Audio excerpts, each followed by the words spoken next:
Glória a Deus, graça e paz, eu te saúdo com a graça e a paz do Senhor Jesus. Seja muito bem-vindo, seja muito bem-vinda a este culto semanal da Igreja Batista Filadélfia Limão. Hoje, 23 de junho de 2021, 4 anos de vida fizemos no último dia 17, é período de festa, é período de ganhar almas, é período de glorificar a Deus. Louvado, engrandecido seja o nosso Deus. Que nesta noite nós possamos compartilhar a palavra do Senhor, possamos refletir sobre ela e possamos ser transformados por ela. É um prazer estar aqui com você nesta noite, contar contigo, contar com a sua presença, com a sua atenção. Glória a Deus por isso. Abra sua Bíblia na segunda carta a Timóteo, capítulo 4, versículos de número 1 ao de número 5, nesta noite. A palavra de Deus nos ensina que nós devemos nos manter sóbrios.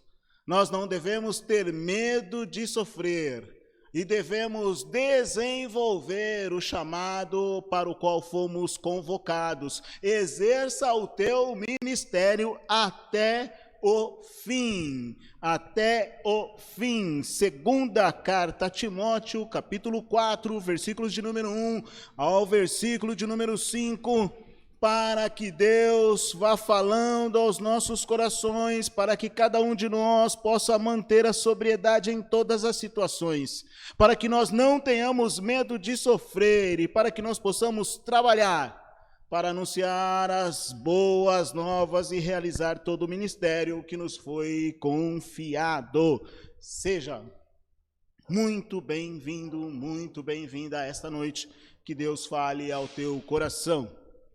Segunda carta a Timóteo, capítulo 4, versículos de número 1 ao de número 5, assim está escrito: Eu lhe digo solenemente, na presença de Deus e de Cristo Jesus, que um dia julgará os vivos e os mortos, quando vier para estabelecer seu reino. Pregue a palavra, esteja preparado, quer a ocasião seja favorável, quer não. Corrija, repreenda e encoraje com paciência e bom ensino, pois virá o tempo em que as pessoas já não escutarão o ensino verdadeiro, seguirão os próprios desejos e buscarão mestres que lhes digam apenas aquilo que agrada aos seus ouvidos. Rejeitarão a verdade e correrão atrás de mitos. Você, porém, deve manter a sobriedade em todas as situações. Não tenha medo de sofrer, trabalhe para anunciar as boas novas e realize todo o ministério que lhe foi confiado. Amém. Assim, Paulo escreve a Timóteo, aqui no capítulo 4 da segunda carta. E eu te convido a uma oração.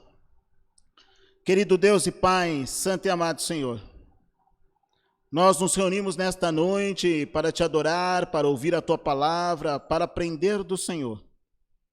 Pai, assim como Paulo ensina a Timóteo, nós cremos que neste momento o Senhor nos ensina através das tuas escrituras, para que nós possamos, Pai, manter em nossos corações a chama viva do relacionamento com o Senhor, para que nós possamos, Pai, seguir em frente sem desistir.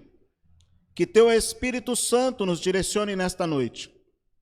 Que teu Espírito Santo fale conosco, quebre cadeias, traga libertação e nos encoraje a fazermos aquilo que te agrada e que nós também possamos perseverar até o fim, cumprindo o ministério para o qual o Senhor nos chamou. Oramos agradecidos em nome de Jesus. Amém. Meu querido, minha querida, segunda carta a Timóteo. Esta carta Paulo a escreveu após ter sua segunda prisão domiciliar.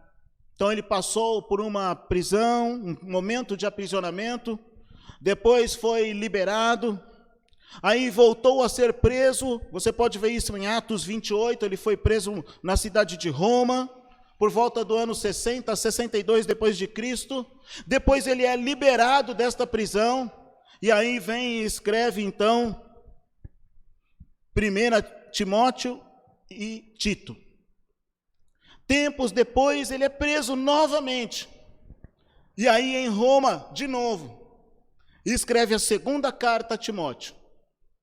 Então Paulo passou neste período da vida por 2 grandes períodos de prisão.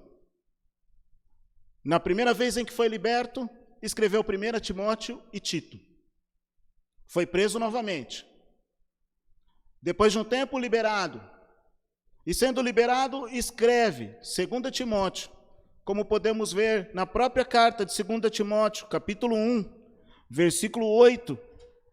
Assim está escrito: portanto, jamais se envergonhe de falar a outros sobre nosso Senhor, e também não se envergonhe de mim, que estou preso por causa dele.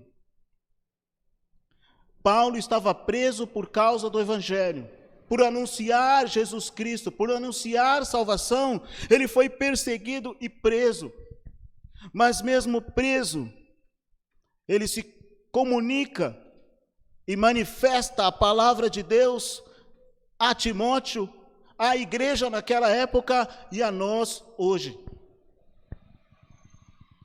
Paulo já previa o seu futuro aprisionamento e sua chegada ao fim de seu ministério.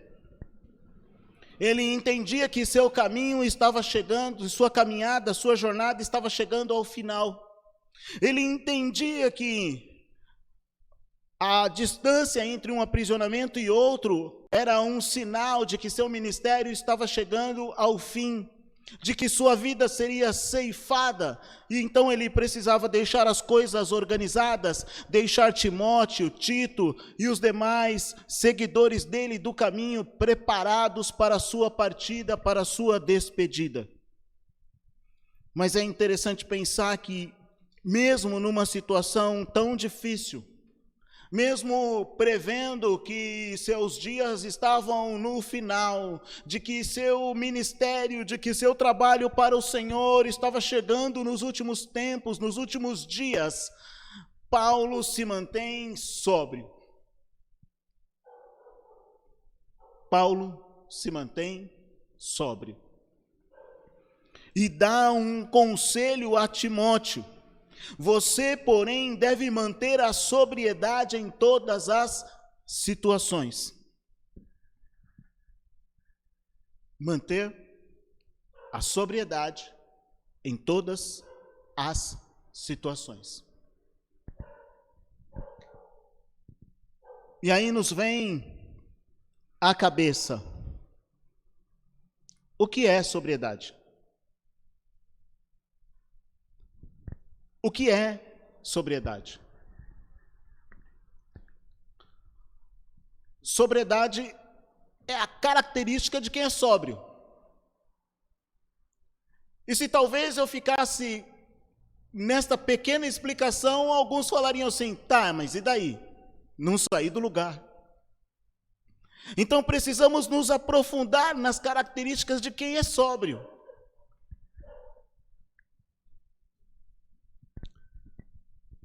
Além de ser a sobriedade, além de ser as características de quem é sóbrio, sobriedade estabelece estado da pessoa que não está alcoolizada, que não está dominada por uma substância externa que foi colocada no seu corpo, que influencia sua mente, influencia seus movimentos, influencia sua fala, influencia todo o seu organismo. Sóbrio é não estar sob a influência de outro, de alguém ou de alguma coisa. Sóbrio também é aquele que é comedido, equilibrado, que diante do sofrimento comportou-se com equilíbrio e tranquilidade. Ei, quantos de nós não passam constantemente ou não passarão constantemente por situações de medo, por situações de sofrimento? Então precisamos buscar em Deus, buscar no Evangelho força para estarmos equilibrados, tranquilos, calmos.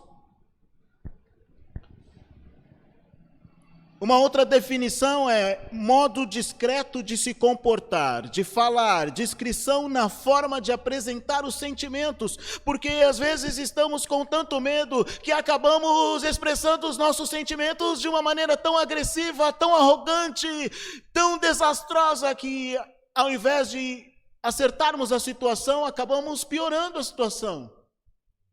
Então é necessário que tenhamos sobriedade, que tenhamos equilíbrio e que saibamos apresentar os nossos sentimentos de forma tranquila e equilibrada, para que nós não venhamos a nos ferir e nem a ferir a outros, para que nós não venhamos a falar aquilo do que podemos nos arrepender depois, para que nós não venhamos a lançar palavras que depois não podem mais ser capturadas.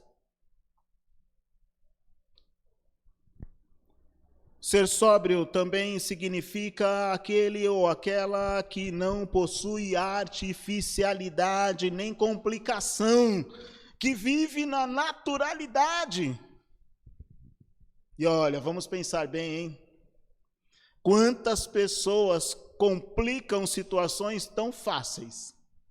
Quantas pessoas vivem de forma tão artificial seus relacionamentos, ou suas posturas, ou seu modo de pensar, que acabam complicando coisas tão simples. E o quanto é incômodo, inconveniente, conviver com alguém que complica aquilo que não deveria estar sendo complicado. Sóbrio podemos definir como aquele que não se embriaga com aquilo que tem embriagado a muitos. Nós temos visto hoje na nossa sociedade. Coloque lá a sua opinião nas redes sociais sobre qualquer assunto e pronto. Olha, você vai ser apedrejado. Você vai ser perseguido, você vai ser difamado e você vai ser cancelado. Porque as pessoas estão perdendo a sobriedade. O nível de equilíbrio nas relações cai a cada minuto. E toda vez que você se coloca contrário a alguém ou alguma questão de senso comum, você se torna a janela da vez. Vamos ler novamente 2 Timóteo, capítulo 4, versículo 5. Apenas a primeira frase, para que nós prossigamos para o primeiro ponto. Eu fiz uma introdução, agora nós vamos trabalhar o primeiro ponto. Você, porém, deve manter a sobriedade em todas as situações. Interessante porque Paulo estabelece Timóteo como líder da igreja de Éfeso e o instrui a cuidar daquela igreja, um jovem cuidando de uma igreja, mas Paulo fala para ele, olha, você, porém, deve manter a sobriedade em todas as situações. Ei, está acontecendo alguma coisa aí. Está acontecendo alguma coisa. Por que Paulo diria a ele para que ele mantivesse a sobriedade? Nós já vimos as características de quem é sóbrio, de quem vive numa conduta sóbria. Eu quero te mostrar com duas escrituras o quanto pessoas na época de Timóteo e pessoas na atualidade não vivem de forma sóbria. 1 Timóteo, capítulo 1. Primeira carta, Timóteo, capítulo 1. Versículos de 5 a 11. Então eu quero te mostrar. Paulo havia escrito 1 Timóteo e Tito anos antes de escrever a segunda carta a Timóteo. Naquela época, Paulo já havia orientado a igreja e os membros da igreja e Timóteo sobre o comportamento que as pessoas iriam passar a ter. Elas construíram linhas de pensamento que os levaram a comportamentos que iriam identificar a falta de sobriedade em suas vidas. E, portanto, uma grande manifestação de pecados e de uma vida pecaminosa, o que iria gerar uma grande dor, não só para aquelas pessoas, mas para todas as pessoas que conviviam com elas. Então, diante do conselho de Paulo a Timóteo, para que ele mantivesse a sobriedade em todas as situações, eu quero compartilhar com você duas escrituras que mostram exatamente as linhas de pensamento e a falta da sobriedade mostrada no comportamento das pessoas, que aconteciam naquela época, mas que acontecem hoje na nossa sociedade, seja aqui no bairro do Limão, seja na Penha, seja na Vila Mariana, seja na Argentina, seja no Paraguai, no Uruguai, no Canadá, na Holanda, nos Estados Unidos, na China, onde for, onde houverem seres humanos, esses comportamentos estarão lá, no maior número, no menor número, de forma mais expressiva, de forma menos expressiva, mas eles estarão, por quê? Porque são comportamentos que são originados nos pensamentos, nos desejos humanos. Então eu penso, eu desejo, eu me comporto.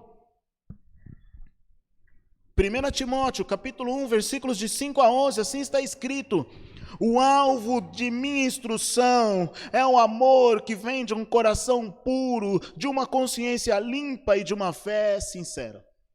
Paulo está falando, olha, eu com relação a vocês, eu os instruo por amor, e esse amor vem de um coração puro, sem segundas intenções, sem desejo de manipulação, sem desejo de escravizá-los a mim, mas também vem de uma consciência limpa, que está construída no relacionamento com Deus, e de uma fé sincera, porque a fé vem em virtude da palavra de Deus, e vindo a fé, veio sobre nós a graça, e vindo a fé somada à graça, deve nos levar às obras, por gratidão àquele que na cruz se ofereceu por nós.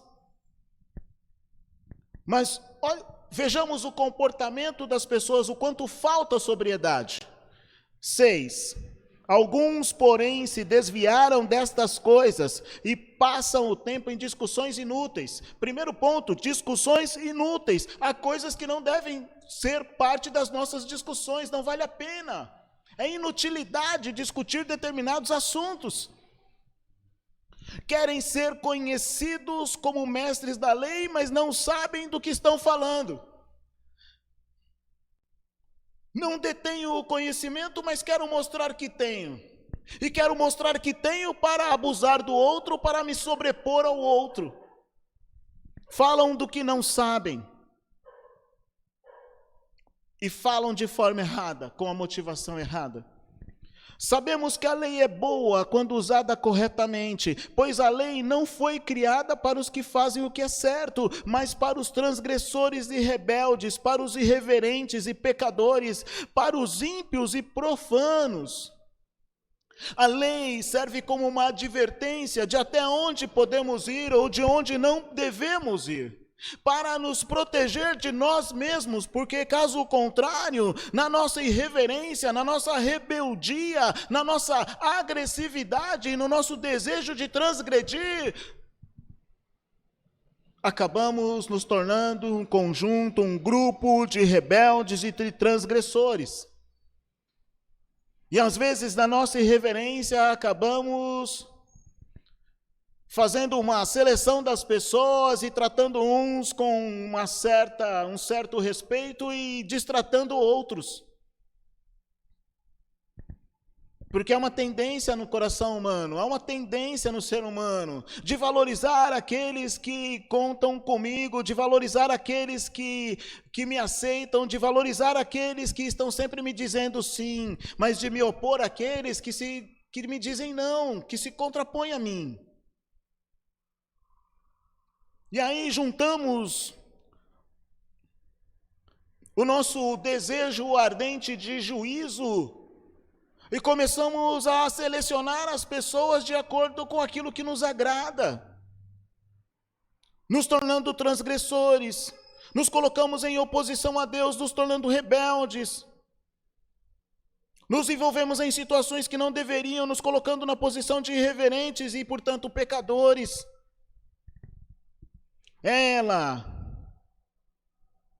A lei é para os que matam pai ou mãe, ou que cometem outros homicídios. A lei é para julgar os transgressores, para colocar limite em sua conduta desonesta, injusta e ingrata.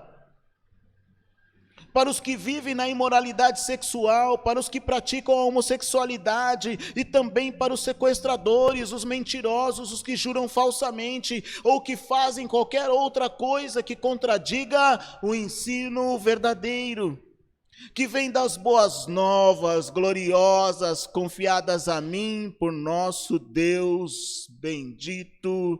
Amém.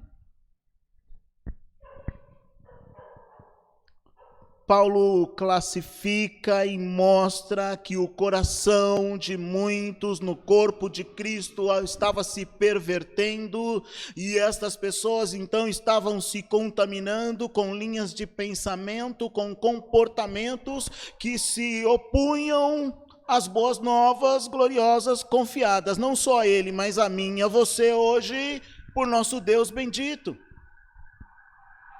2 Timóteo, capítulo 3,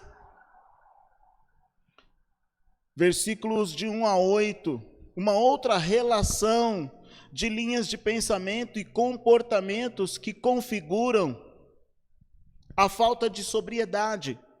2 Timóteo, capítulo 3, versículos de 1 a 8.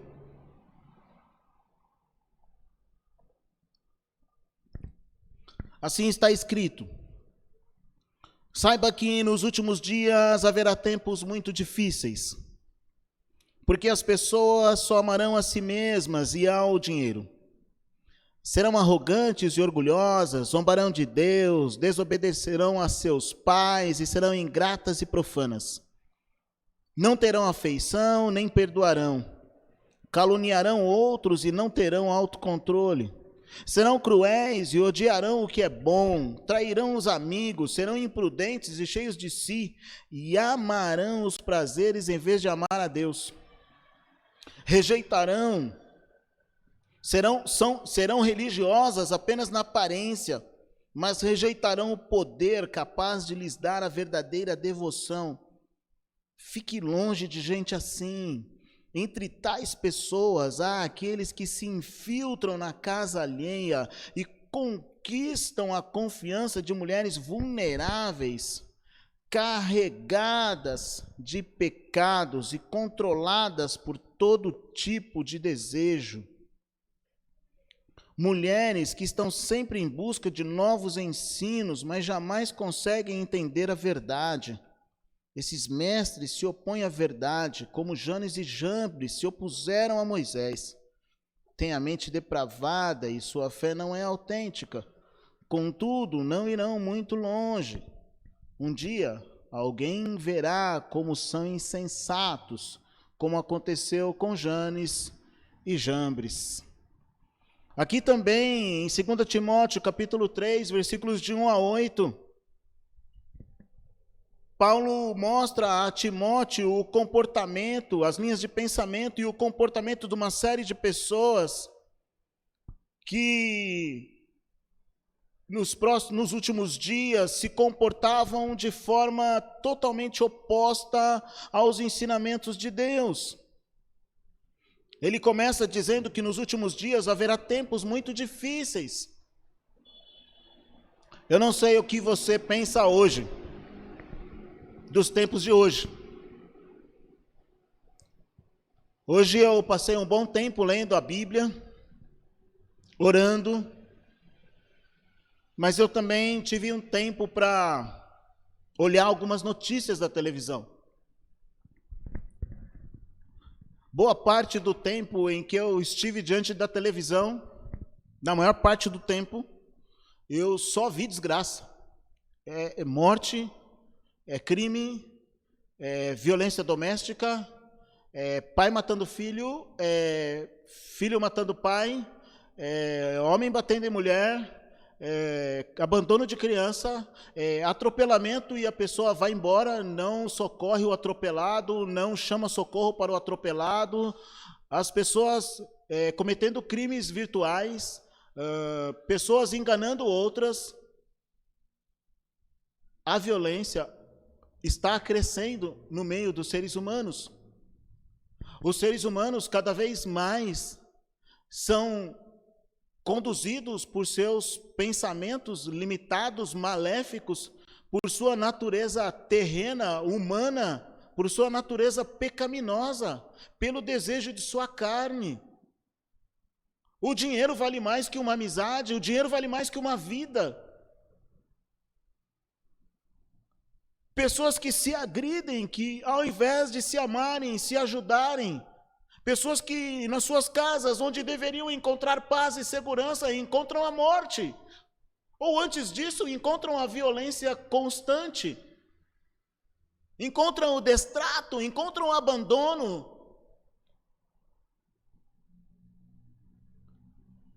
As condições morais, relacionais, que as pessoas vivem hoje não estão muito diferentes do que as pessoas viviam naquela carta escrita para Timóteo. Nós tivemos grandes avanços tecnológicos e mudanças no jeito das nossas construções, na construção das nossas casas, na arquitetura, mas nós não tivemos mudança no nosso coração, na nossa mente, no nosso padrão moral. O chamado para nós, para cada um de nós, nesta noite, é refletirmos se não somos nós os autores dos comportamentos que Paulo está mostrando para Timóteo. Se não sou eu, se não é você, que estamos nos tornando arrogantes, idólatras, gananciosos, mentirosos, manipuladores, amantes do dinheiro e não de Deus.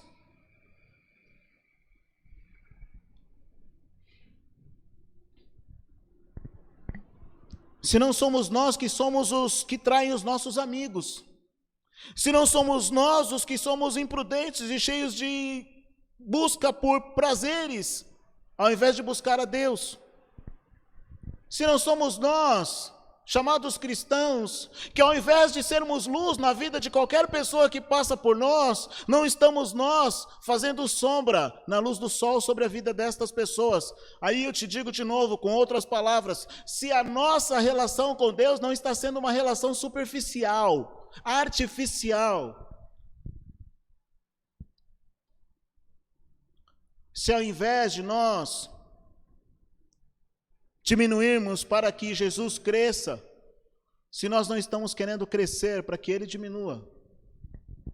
É preciso que nós reflitamos sobre nosso relacionamento com Deus e o quanto nós temos amado cada pessoa que se aproxima de nós. Se nós de fato estamos dispostos a despojar de tudo que temos para cumprir o chamado que Deus tem para cada um de nós. Ou se nossa relação com Deus é uma relação artificial, superficial, de aparência apenas. Precisamos refletir sobre isso, e Paulo também nos dá a solução para isso.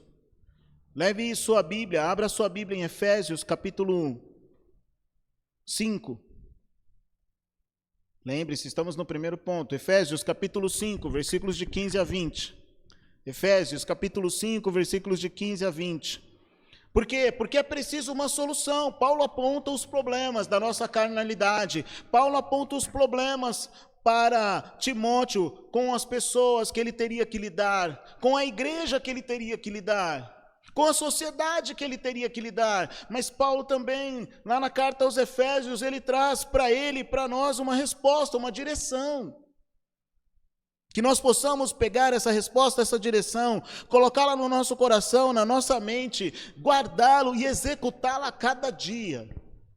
Efésios capítulo 5, versículos de 15 a 20, assim está escrito: portanto, sejam cuidadosos em seu modo de vida, não vivam como insensatos, mas como sábios.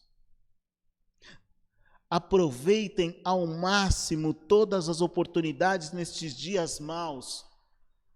Não hajam de forma impensada, mas procurem entender a vontade do Senhor.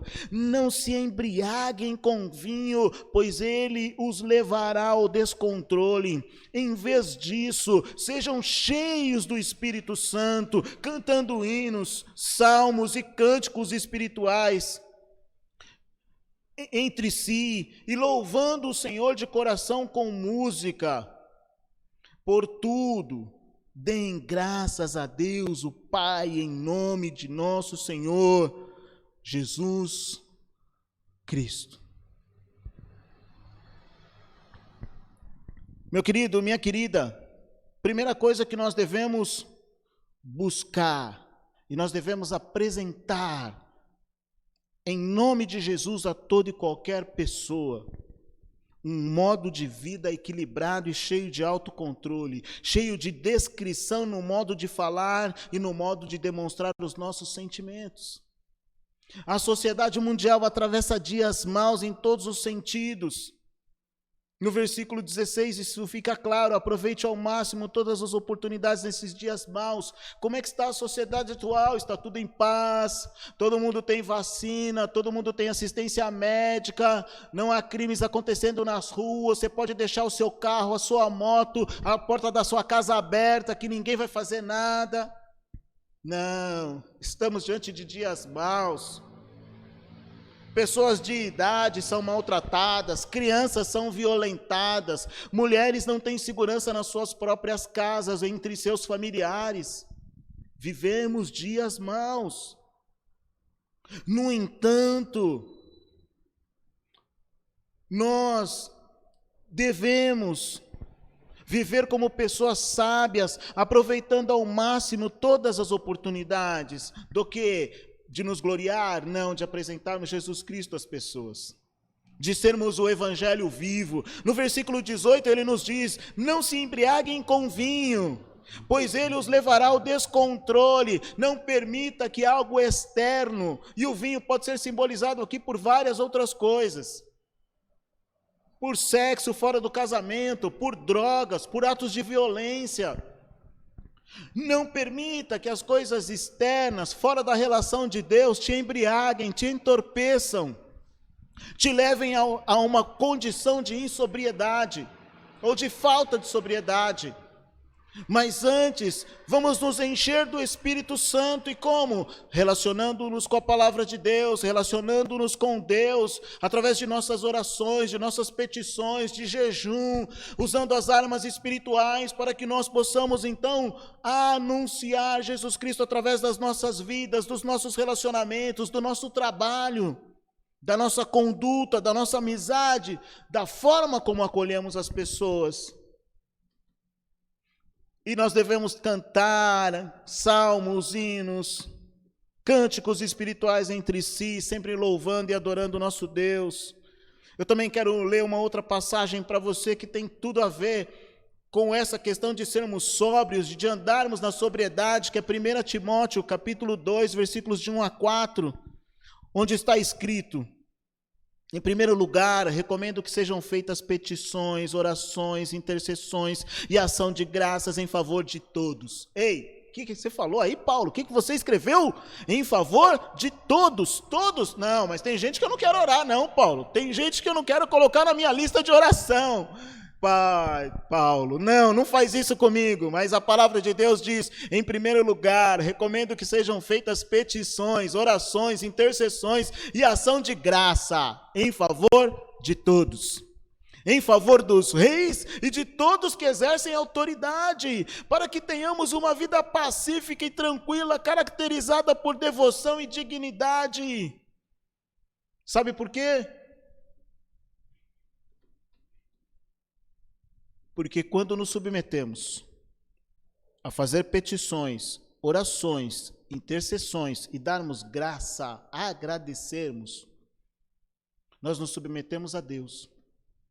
E nos submetendo a Deus, quem vai amolecer e transformar o coração daquele que vive numa vida infrutífera, que vive envolvido na falta de sobriedade e que vive provocando na vida das pessoas falta de paz ou intranquilidade, quem vai mudar essa história é Deus. Deus quer que o seu povo faça petições, orações, intercessões e ação de graças por todos. E nós nos submetendo a Deus, quem vai mudar o coração daquele que desobedece a Deus é o próprio Deus, que ouvindo o clamor do seu povo, virá em socorro do seu povo e mudará a situação. Porque a própria palavra afirma, isso é bom e agrada a Deus, nosso Salvador, cujo desejo é que todos sejam salvos e conheçam a verdade. Também em 2 Pedro, capítulo 3, versículo 9, você vai ler, na verdade, o Senhor não demora em cumprir sua promessa, como pensam alguns, pelo contrário, Ele é paciente por causa de vocês. Não deseja que ninguém seja destruído, mas que todos se arrependam. O que Deus espera é que haja arrependimento entre todos os homens, e que todos o busquem, e o buscando e vivendo numa relação com Ele, todos nós sejamos capazes de fazer petições, orações, intercessões e ação de graça por todos. E Deus então, na sua bondade, na sua justiça, na sua santidade, na sua soberania, irá atuar para mudar aquilo que está contrário à sua vontade, para que nós tenhamos uma vida pacífica e tranquila. O problema é que muitas vezes nós queremos resolver com a nossa maledicência, seja na nossa língua ou seja na ponta dos nossos dedos. Nós queremos resolver com a força dos nossos braços, quando Deus fala, busquem a mim, orem a mim, e vocês me encontrarão, e eu me deixarei encontrar por vocês, porque eu tenho planos de paz e de esperança para vocês. Sou eu que conheço os planos que tenho para vocês. Devemos ser cheios do Espírito Santo, não possuindo em nós nenhum vestígio de superficialidade nem complicação. Crente, para de ser complicado, meu irmão. Para de ser complicada, minha irmã. A vida é simples. Simplifica esse negócio. Não ande alcoolizado pelo que o mundo tem trazido a você. Não ande. Não ande alcoolizado pelo que o mundo tem trazido a você. Rejeite as influências dessa sociedade e desses tempos maus. Também a nossa própria carnalidade, natureza pecaminosa, tenta nos influenciar e nos alcoolizar, nos embriagar, fazer-nos ficarmos cambaleando para lá e para cá. Mas quem anda com Deus, quem medita nesta lei dia e noite, persevera na lei do Senhor, este não se desvia nem para a direita e nem para a esquerda, mas se mantém em caminho reto. Caminho reto. Caminho de salvação. Caminho de bom testemunho. Caminho de vida equilibrada, de testemunho equilibrado, de comportamento equilibrado. Sejamos sóbrios em todas as situações. Primeiro ponto, sejamos sóbrios em todas as situações. Amém, meu querido, minha querida? Ponto número 2. Não tenha medo de sofrer. Não tenha medo de sofrer. Eu vou ler para você uma escritura que já está aqui comigo no meu rascunho, que é Marcos capítulo 9, versículo 19. Não tenha medo de sofrer. Às vezes nós temos medo de sofrer, mas nós não devemos ter medo de sofrer. Jesus lhes disse, geração incrédula, até quando estarei com vocês? Até quando terei de suportá-los? Amados, o contexto desta escritura é que Jesus tinha pego aí 2 discípulos dele e subiram para o monte da transfiguração. Eles viram Moisés e Elias ali com Jesus, Jesus sendo transfigurado, seu corpo brilhava mais que o sol. E os discípulos ficaram espantados, extasiados com aquela circunstância. Tanto que um deles fala: Senhor, nós vamos construir aqui 3 cabanas e tudo bem, nós ficamos por aqui. Jesus falou: não, você subiu, viu a glória de Deus, agora é hora de descer, agora é hora de enfrentar problemas. E no Evangelho de Marcos, quando Jesus desce do monte com os discípulos, ele encontra os outros discípulos, que estavam num tumulto, numa discussão tremenda com uma série de pessoas. Por quê? Porque um pai que tinha um filho endemoniado havia levado esse filho para que os discípulos expulsassem o espírito imundo dele. Mas os discípulos não conseguiram expulsar. E aqui alguns mestres, fariseus, outras pessoas que estavam ali criticavam os discípulos discutiam com eles, e nesse clima que Jesus chega e fala: ô galera, o que está acontecendo aqui? Que bagunça é essa? E o pai explica: Senhor, há um demônio que domina meu filho desde pequeno, e o joga no fogo, e o joga na água, e tenta matá-lo desde pequeno. Se o Senhor puder, expulsa esse demônio. E Jesus chama a atenção daquele homem para a sua própria incredulidade. Mas Jesus opera o milagre e expulsa o demônio do menino. Mas um pouco antes, Jesus diz esta frase para os discípulos: geração incrédula, até quando estarei com vocês? Até quando terei de suportá-los? O próprio Jesus, na sua humanidade aqui, Jesus aqui 100% homem, Jesus na sua humanidade, dá uma dura nos discípulos, questiona a situação. Jesus sabe e nos ensina que o sofrimento faz parte da vida humana. O sofrimento faz parte da vida humana. Jesus estava num período aqui que ele sofreu com aquela situação. Como vocês que andam comigo, quanto eu os ensino, quanto eu mostro a vocês o meu poder, quanto eu mostro a vocês que vocês têm condições de vencer as adversidades dessa vida, e vocês, diante de uma situação dessa, ficam aí discutindo e brigando. Às vezes nós sofremos porque nós colocamos a expectativa em pessoas, nós colocamos a expectativa em situações, e essas coisas não acontecem, aí nós sofremos. Jesus, ao nascer, logo depois, havia já um decreto para que as crianças de até 3 meses fossem mortas. Já nasce sofrendo. O sofrimento de Jesus com a incredulidade humana, mesmo diante de tanto poder e milagres realizados por ele. Então Jesus sofreu ao nascer. Jesus sofre durante o seu ministério. Logo depois de batizado, ele é levado ao deserto, passa 40 dias, jejua, não come, não bebe, tem fome, e quando o Espírito Santo o traz de volta, ele sofre a tentação de Satanás sobre ele. Mas diante do sofrimento, ele responde com a palavra de Deus. Então Jesus enfrentou sofrimento? Sim. Do começo ao fim da sua vida na terra. Eu e você vamos enfrentar sofrimento? Sim. Do começo ao fim. Haverá tempos bons, haverá tempos de festa, haverá tempos de alegria, haverá dias e noites bem dormidos, bem trabalhados, celebrados, mas haverão dias maus. Haverão momentos ruins. Haverá períodos de sofrimento. Abra sua Bíblia no Evangelho de João, capítulo 19. Eu quero te mostrar mais uma coisa sobre Jesus. Eu estou te mostrando a vida de Jesus. Poderia te mostrar a vida de Paulo. Poderia te mostrar a vida de Abraão. Poderia te mostrar a vida de Ruth.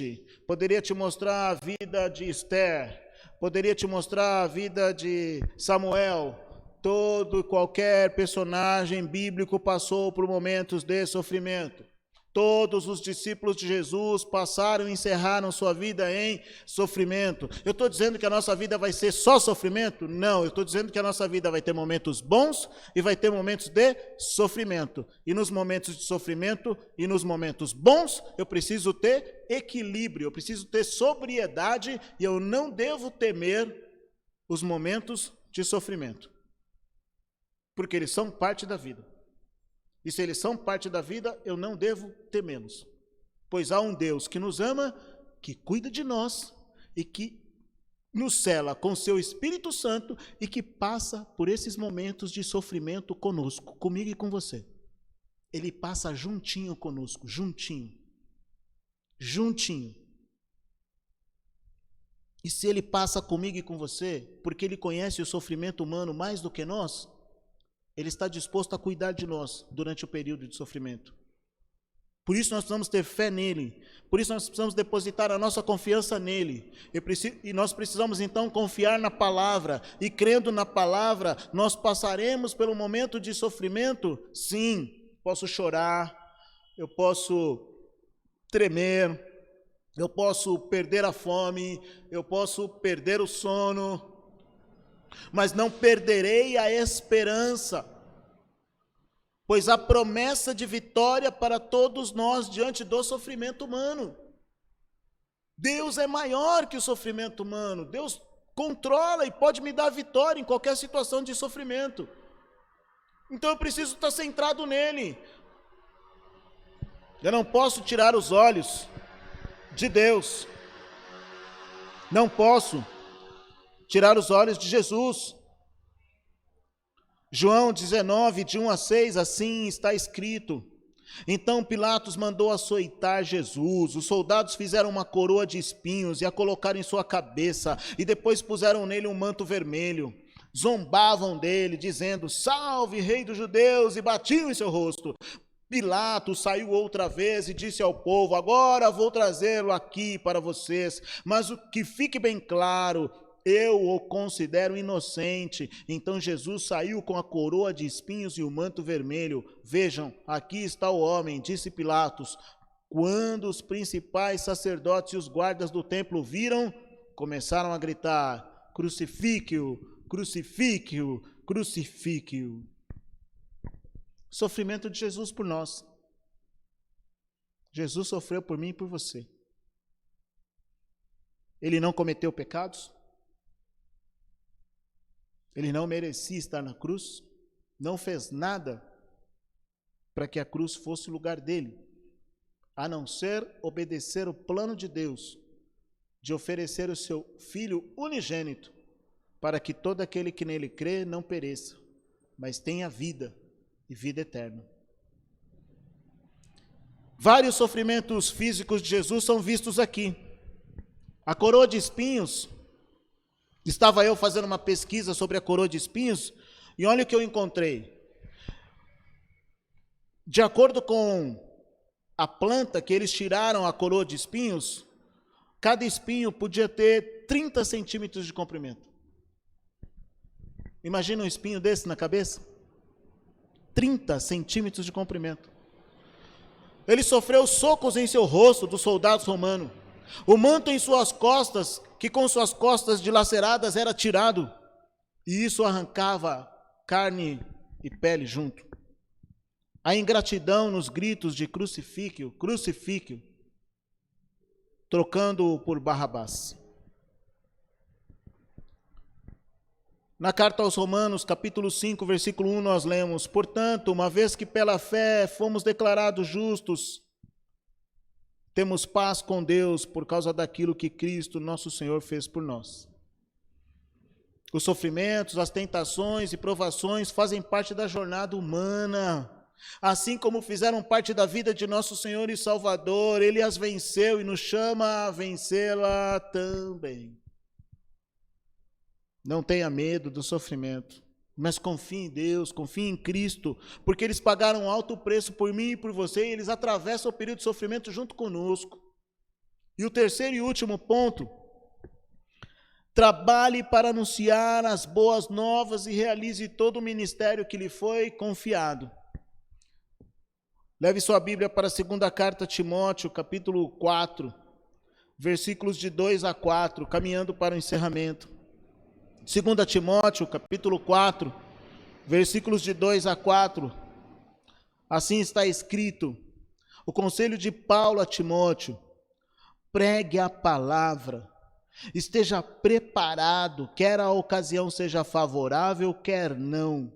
Corrija, repreenda e encoraje com paciência e bom ensino. Pois virá o tempo em que as pessoas já não escutarão o ensino verdadeiro, seguirão os próprios desejos e buscarão mestres que lhes digam apenas aquilo que agrada aos seus ouvidos. Rejeitarão a verdade e correrão atrás de mitos. Vou repetir o versículo 2: pregue a palavra, esteja preparado, quer a ocasião seja favorável, quer não. Corrija, repreenda e encoraje com paciência e bom ensino. Características de quem é sóbrio. Características de quem reconhece o chamado que tem. Características de quem é grato ao nosso Senhor Jesus Cristo, que deu a sua vida por nós na cruz e a retomou ao terceiro dia. Nós somos chamados para pregar a palavra, primeiro com a nossa vida, se necessário com a nossa boca. Nós devemos estar preparados, quer a ocasião seja favorável, quer não. E algumas vezes nós nos deparamos com as pessoas falando: não, esse momento não é favorável, é melhor eu não fazer, eu não estou bem, eu acho que esse não é o momento, eu acho que esse não é o dia, eu acho que essa não é a hora. Meu amado, minha amada, pregue a palavra, esteja preparado, quer a ocasião seja favorável, quer não. Os dias são maus, as pessoas estão adoecendo, as pessoas estão se matando, as pessoas estão morrendo, as pessoas estão se paralisando. E nós que fomos chamados, e nós que fomos selados com o Espírito Santo, e nós que temos a mensagem de salvação revelada aos nossos corações, muitas vezes nos calamos. E ficamos esperando o melhor momento, o melhor dia, a melhor hora.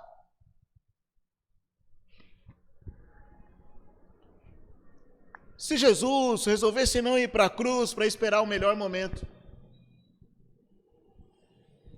se quando oramos, porque temos alguma dificuldade, estamos envolvidos em algum problema, quando enfrentamos alguma adversidade, e se ouvíssemos do Senhor nosso Deus assim, aquela voz: oh Pai, te peço, me ajuda nessa situação difícil, e ouvimos a seguinte frase: olha, eu estou ocupado um pouquinho cuidando de alguém na África, você espera. Como é que íamos nos sentir? Oh, não posso te atender agora, estou ocupado. Claro, Deus é onisciente, onipresente, onipotente, Deus não faria isso. Mas eu estou tentando te mostrar que nós precisamos ter urgência em anunciar e viver a palavra. Nós precisamos ter urgência. Nós não podemos nos comportar como uma parte da sociedade se comporta.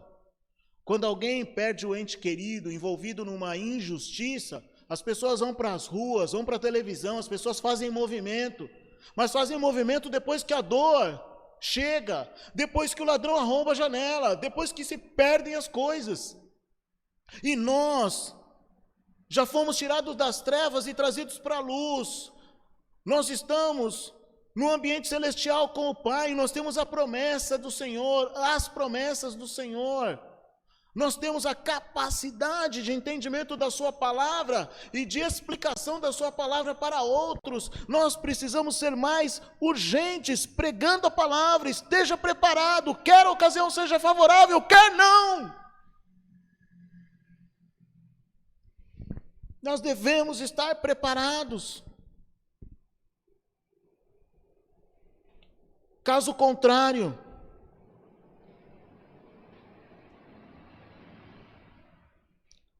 nós estaremos nos permitindo ser embriagados, ou seja, perder a sobriedade por conta da carnalidade das coisas do mundo. Por quê? Porque o mundo, a sociedade em que vivemos, ela está atravessando os dias maus. Olha o que diz a Bíblia: pois virá o tempo em que as pessoas já não escutarão o ensino verdadeiro. Ou você acha que isso ainda não chegou? Eu tenho certeza que já chegou. Quantas pessoas que ouvem o ensino, ouvem a palavra dentro e fora do relacionamento igreja, dentro e fora do relacionamento corpo de Cristo, e têm virado as costas para Jesus, têm virado as costas para as boas novas do Evangelho. Quantas pessoas eu e você temos visto que têm seguido os próprios desejos, que têm buscado mestres que apenas lhes dizem o que eles querem ouvir? Quantas pessoas eu e você conhecemos que estão rejeitando a verdade e que estão correndo atrás de mitos? Centenas e milhares de pessoas. Mas nós fomos chamados para combater isso. Eu quero compartilhar uma última escritura com você que está em 1 Timóteo, capítulo 4. Versículos de 14 a 16, que esta palavra fique gravada no seu coração, que você possa se mover através desta palavra, que nós possamos ser sóbrios em todas as circunstâncias, que nós não tenhamos medo de sofrimento, e que nós possamos trabalhar para anunciar as boas novas e realizar o ministério para o qual fomos chamados. Realiza o teu ministério.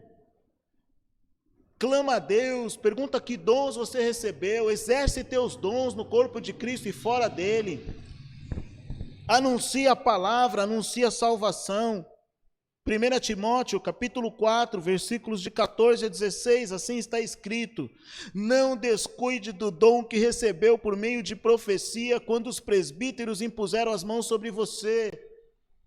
Dedique total atenção a essas questões. Entregue-se inteiramente às suas tarefas, para que todos vejam seu progresso. Fique atento a seu modo de viver e a seus ensinamentos. Permaneça fiel ao que é certo, e assim você salvará a si e aqueles que te ouvem. Um conselho de Paulo para Timóteo, um jovem que liderava uma igreja, que vivia numa situação difícil. A igreja de Éfeso, a cidade de Éfeso, dominada por religiões, por novidades, por adoração de ídolos. Centenas de pessoas de outras cidades visitavam aquele lugar, cidade das novidades. Todo mundo procurando novidade, procurando um novo mito para adorar, procurando uma nova história para se envolver. Tanto para Timóteo quanto para mim e para você. Nós, salvos, recebemos dons. Então, não descuide do dom que você recebeu. Busque, ore a Deus para que esse dom seja revelado e você exerça o dom que você recebeu. Dedique total atenção a essas questões, as questões espirituais. Não seja superficial com Deus, nem com a sua vida espiritual. Entregue-se inteiramente às suas tarefas, não faça as coisas pela metade. Não pare de fazer as coisas quando elas ficarem difíceis. Persevera até o fim e será salvo. Persevera na salvação, persevera no conhecimento de Cristo, persevera na aplicação dos dons, persevera na prática da palavra, mas persevera também no teu ministério, persevera também na tua fé, persevera pela salvação daqueles que ainda não estão no corpo. Perseveremos até o fim. Jesus disse em Mateus 24, 12, 13, o pecado aumentará e o amor de muitos esfriará, mas quem se mantiver firme até o fim será salvo. Ainda no versículo 15 de 1 Timóteo, dedique total atenção a essas questões, entregue-se inteiramente às suas tarefas. Olha, é com excelência em todas as suas tarefas, dentro do corpo de Cristo e fora do corpo de Cristo. na sua casa, no seu trabalho, na faculdade, no colégio. Entregue-se inteiramente às suas tarefas, para que todos vejam o seu progresso. É pela excelência com que você faz as coisas que as pessoas notam o seu progresso. Ou não. Porque quem não faz com excelência não apresenta progresso. Mas quem faz com excelência, com profundo conhecimento, apresenta progresso. Versículo 16. Fique atento ao seu modo de viver e a seus ensinamentos. Eu sempre digo que aquilo que nós ensinamos deve ser reflexo do nosso comportamento. Se eu ensino, eu devo estar vivendo. Se eu não estou vivendo, eu devo ensinar e ainda afirmar: gente, eu também não estou vivendo, mas é preciso ser vivido. Vamos viver juntos. Eu preciso reconhecer que eu necessito daquilo. Mas o nosso modo de viver e os nossos ensinamentos apresentam para as pessoas quem nós somos. Se eu digo que sou cristão, se eu digo que sou filho de Deus, se eu digo que eu sou servo do Senhor Jesus, eu preciso viver como tal. Não temos oportunidade de viver vida dupla. Não fomos chamados para viver vida dupla. Permaneça fiel ao que é certo. E ainda reforça aqui para Timóteo e para nós hoje, permaneça fiel ao que é certo. Não dá para andar com o que é certo aqui, dar uma corridinha no errado lá e voltar aqui. Permaneça fiel ao que é certo. O resultado disso é que você salvará a si mesmo, não que a salvação seja uma obra nossa, mas permanecer na salvação é uma oportunidade que Deus nos dá através da obediência e da prática das Escrituras. E agindo assim, nós poderemos dar testemunho àqueles que nos ouvem, que podem então, encorajados por uma vida de retidão, por uma vida de consagração, por uma vida de relacionamento com Deus, eu quero isso aí para mim, como é que eu faço? Então, primeiro damos testemunho com o que nós fazemos, depois com o que falamos, se necessário for. Sejamos sóbrios em todas as circunstâncias. Não tenhamos medo do sofrimento. Trabalhemos para anunciar as boas novas e realizar o ministério que nos foi confiado. Perseverem até o fim. Amém. Eu quero orar com você e depois nós vamos para dízimos e ofertas, encerrando o nosso culto de hoje. Vamos orar. Querido Deus e Pai, quero te agradecer por esta oportunidade de compartilhar a Tua palavra. Pedir a Ti, Senhor, que nós possamos, Pai, que nós sejamos, Pai, capacitados pelo Senhor, a sermos sempre sóbrios em todas as circunstâncias, Pai. Ajuda-nos, Deus, a não termos medo do sofrimento, uma vez que ele é algo que faz parte da vida humana, que nós possamos enfrentá-lo com a fé, com a palavra do Senhor, com tuas promessas e com a tua proteção. Também quero te pedir, Pai, que nós não sejamos objeto de provocação ou de manifestação de sofrimento na vida de outros. Por favor, Pai, nos ajuda a não sermos nós fonte de sofrimento na vida de outros. E se o formos, Pai, que nós reconheçamos, que nós nos perdoemos, que nós busquemos o perdão e que nós abandonemos qualquer postura nossa que possa fazer alguém sofrer. E nós perdoamos aqueles que nos fizeram sofrer. Queremos agora, Pai, declarar em nome de Jesus que nós perdoamos todos aqueles que nos fizeram sofrer. Que eles possam seguir as suas vidas livres de qualquer possibilidade de acusação que sairia de nossos lábios, pois nesse momento nós, em nome de Jesus, nós perdoamos todos aqueles que algum dia, de alguma forma, nos fizeram sofrer. Também, Pai, quero orar pedindo que nós trabalhemos para anunciar as boas novas, sejamos fiéis ao ministério para o qual o Senhor nos chamou. Eu digo ministério no sentido de atuarmos dentro desse corpo, Pai. Não digo ministério em termos de nome, de igreja, de denominação, mas ministério no sentido de que nós possamos identificar os nossos dons, os dons que o Senhor nos deu, de que nós possamos praticar tais dons e de que nós possamos crescer na prática dos dons para os quais o Senhor nos presenteou. E que nós sejamos fiéis ao Senhor, perseverando até o fim, pois recebemos um espírito de ousadia e não um espírito de covardia. Não somos daqueles que retrocedem, mas somos daqueles que vão adiante e perseveram até o fim. Assim nós oramos e te agradecemos em nome de Jesus.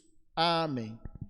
Meu querido, minha querida, ainda para dízimos e ofertas, para encerrar o nosso culto de hoje, abre sua Bíblia em Efésios, na carta aos Efésios, capítulo 2, versículos de 11 a 13, carta aos Efésios, capítulo 2, versículos de 11 a 13. Como é processo natural, tá? Você já deve estar vendo aqui do meu lado direito, aí na sua tela, a seguinte frase: sejamos fiéis em nossos dízimos e ofertas. Nós precisamos da sua contribuição para que este trabalho continue avançando, existindo e abençoando vidas. Não é? Nós temos aí as nossas contas para pagar e nós precisamos da sua contribuição. Nos ajude, por favor. E não faça isso por obrigação, mas faça isso por gratidão.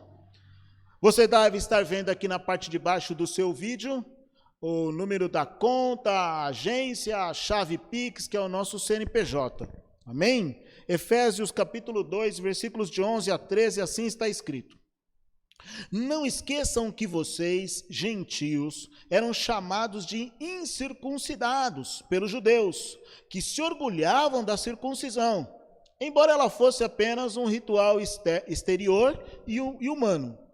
Naquele tempo, vocês viviam afastados de Cristo, não tinham os privilégios do povo de Israel e não conheciam as promessas da aliança. Essa era a nossa condição antes de nos convertermos, de sermos salvos, perdoados, de sermos selados com o Espírito Santo e de nos tornarmos filhos de Deus. Essa era a nossa condição. Viviam afastados de Cristo, não tinham os privilégios do povo de Israel, não conheciam as promessas, viviam no mundo sem Deus e sem esperança. Essa era a nossa posição.